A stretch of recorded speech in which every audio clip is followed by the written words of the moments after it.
Boa tarde, galerinha terceiro ano A, tia Bianca falando. Boa tarde, galerinha do terceiro ano B. Aqui é Tia Lu.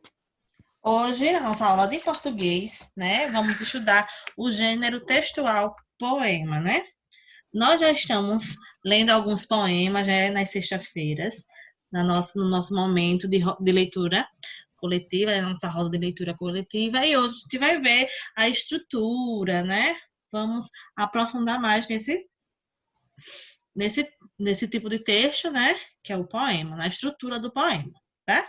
Então, há vários modos de expressar o que queremos ou o que sentimos, né? Então, podemos nos expressar por meio da fala, da pintura, da dança e do canto, por exemplo, né? Então, várias formas de a gente se expressar, o que a gente sente, o que a gente quer. E escrever o poema, né, é uma das maneiras de se expressar também.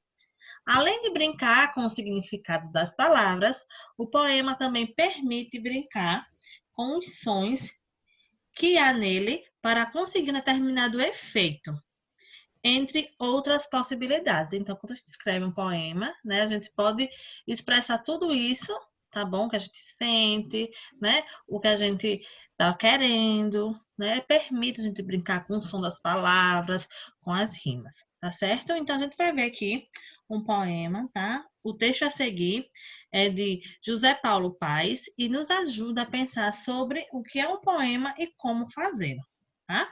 Então, o nome do poema é Convite. Poesia é brincar com as palavras como se brinca com bola, papagaio, peão. Só que a bola, papagaio e peão, de tanto brincar, se gastam. As palavras não. Quanto mais se brinca com elas, mais novas ficam. Como a água do rio, que é água sempre nova. Como cada dia, que é sempre um novo dia. Vamos brincar de poesia? Então, esse poema é de José Paulo Paes e ele foi escrito em 2017. A gente pode perceber, né, que aqui, além de algumas palavras rimarem, ele também sugere que a gente escreva uma poesia, né? Olha que interessante. Isso mesmo, galerinha. Agora a gente vai conhecer um pouquinho da estrutura de um poema. Como assim estrutura, né? Quais são as partes, gente, de um poema? Né? Um poema, assim como o nosso corpo, né? O corpo humano, ele é composto por algumas partes, né? Ele tem algumas características específicas que a gente deve saber ao ler e também, né? E principalmente quando a gente for escrever um poema, tá bom? Então, ele tem uma estrutura, tá certo? Então, olha que legal, vamos analisar esse esquema aqui, tá? Estrutura. Há uso de versos, a gente vai conhecer cada coisinha dessa, tá bom? Então, vamos lá. Há uso de versos, os versos formam estrofes. As rimas geralmente aparecem. Os versos não vão necessariamente até o fim da linha, tá bom? Então, essas são algumas regrinhas que a gente encontra na estrutura do poema, tá certo? Então, nós vamos ver aqui, ó, versos, estrofes e rimas, tá bom? Que compõem um poema.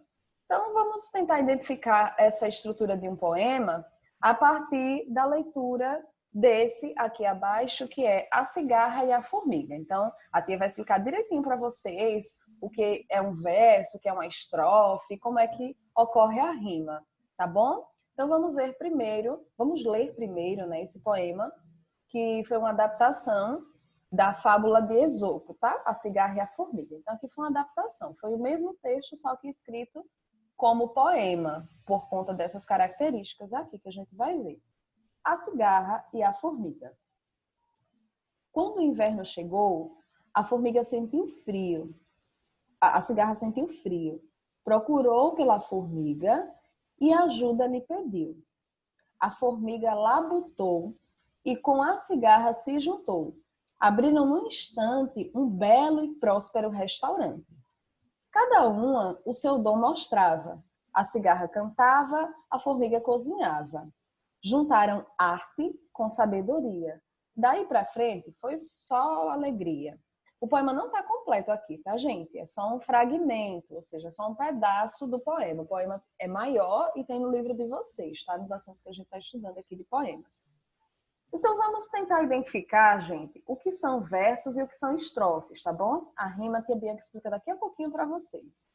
Então, ó, olhem para aqui ao lado, para cá para o lado, que tem aqui, ó, 1, 2, 3, 4 linhas, não é? Que correspondem a essas 4 primeiras linhas aqui também. Cada linha dessa é um verso do poema, tá? Então, um verso, 2, 3, 4 versos aqui. Aí 5, 6, 7, 8, 9, 10, 11, 12. Aqui, esse pedaço de poema que a gente leu, né, esse fragmento, tem 12 versos, ou seja, 12 linhas, tá bom? Observa que umas linhas são maiores, outras linhas são menores, tá? Por exemplo, essa aqui é bem pequenininha, né? A formiga labutou. É um verso pequeno. O maior verso daqui é: a cigarra cantava, a formiga cozinhava. Esse verso é o maior, né? Desse fragmento. Então, como vocês viram aqui, ó, os versos não vão necessariamente até o final da linha. Tem versos grandes e tem versos pequenos. Então, ó, cada uma dessas linhas são versos, tá? São linhas. E o nome desse pedacinho inteiro aqui, quando a gente junta essas 4 linhas aqui, ó, vocês observam que tem um espaço, né? Ó, tem 4 versos, aí tem um espaço. Aí tem mais 4 versos, outro espaço. Mais 4 versos. Então, cada espaço desse aqui, ó, cada conjunto de 4 versos nesse poema forma uma estrofe. A estrofe é a reunião de versos, tá bom? Tem estrofes de 4 linhas, tem estrofes de 6 linhas, até de 8 linhas, gente. Tem até mais, 12 linhas, tá? Mas aí vocês vão estudar quando vocês forem maiores. A maioria dos poemas que vocês vão estudar agora, as estrofes são formadas por 4 versos, tá bom? Então aqui, ó, uma estrofe de 4 versos, outra estrofe de 4 versos e aqui a terceira estrofe também de 4 versos, tá bom? Então, ó, verso é cada linha, estrofe é cada pedacinho desse, formado por 4 versos, e o poema é o poema inteiro, tá? Então, fácil, fácil, gente. Legal, né? De ser estudado. E agora a tia Bianca vai explicar para vocês a rima, que é muito legal também. Isso mesmo, né? Depois que a gente viu a estrutura, né, do poema, agora vamos ver as rimas, né? Os poemas têm rima, né? Os sons das palavras finais de cada verso são semelhantes. Então, para rimar, né, o poema, geralmente, cada verso vai rimar com o finalzinho de cada verso, né? Essas rimas podem acontecer no primeiro e no segundo verso, no segundo e no quarto verso, ou no terceiro e quarto versos, tá? Então, vamos observar aqui e vamos ver os versos que rimam, tá? Vamos prestar bem atenção. E o que é rimar, né? Rimar é ter o mesmo som, né? As palavras terem o mesmo som ou sons parecidos no final da palavra, tá? No finalzinho. Então, aqui no primeiro verso, tem aqui o número, ó, vamos acompanhar aqui, que tem uns números, tá? No primeiro, a formiga labutou. O segundo, e com a cigarra se juntou. Então, labutou e juntou. Ó, a gente pode ler a palavrinha labutou, juntou, né? Então, tem rima, né? Os sons são igual, né? São iguais no final da palavra. Vamos para o terceiro verso. Abriram um restaurante, abriram num instante, e aqui no quarto verso, um belo e próspero restaurante. Então, instante e restaurante também rimam. Então, aqui nessa estrofe aqui, o primeiro e o segundo verso rimam, e o terceiro e o quarto verso rimam, tá? Então, labutou, conjuntou, instante com restaurante. O mesmo som, né? O mesmo som. Na segunda estrofe, tá?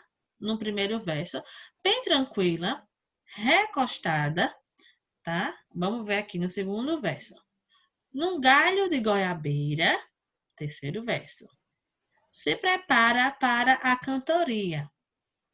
Quarto verso, uma cigarra faceira. Então, goiabeira e faceira rimam. Então, nessa segunda estrofe, não vai rimar o primeiro, o segundo, o terceiro e o quarto verso. Vai rimar o segundo verso com o quarto verso, né? Então, goiabeira vai rimar com faceira, tá? Então, não é necessariamente que vai rimar o primeiro, o segundo, o terceiro e o quarto. Em toda a estrofe, tá? Vai ter estrofe que vai rimar o primeiro, o segundo, o terceiro e o quarto.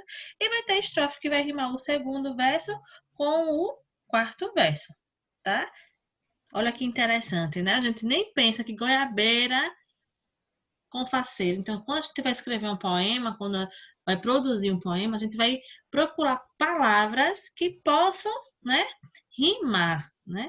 Mesmo que elas não sejam muito parecidas, os seus significados, mas a pronúncia é parecida, né? Porque restaurante com estante não tem um significado parecido, mas a pronúncia é parecida no final da palavra. Tá certo, gente? Então, essas foram as características, né, e as estruturas de um poema, tá bom? Isso mesmo, galerinha. As tias esperam que vocês tenham gostado, né? É sempre legal, é sempre gostoso estudar poemas, né? Faz a gente pensar mais. A leitura do poema leva a gente a outros mundos, né? A gente fica imaginando muitas coisas. Então, o poema é sempre legal, né? Sempre encantador de a gente ler, tá bom? E aprender sobre a sua estrutura também é muito importante. Agora, realizem as atividades, tá bom? Que as tias indicaram no roteiro e tudo certo. Até a próxima aula. Beijos. Valeu, galerinha, tá? Estudem, respondam as atividades e até a próxima aula. Tchauzinho.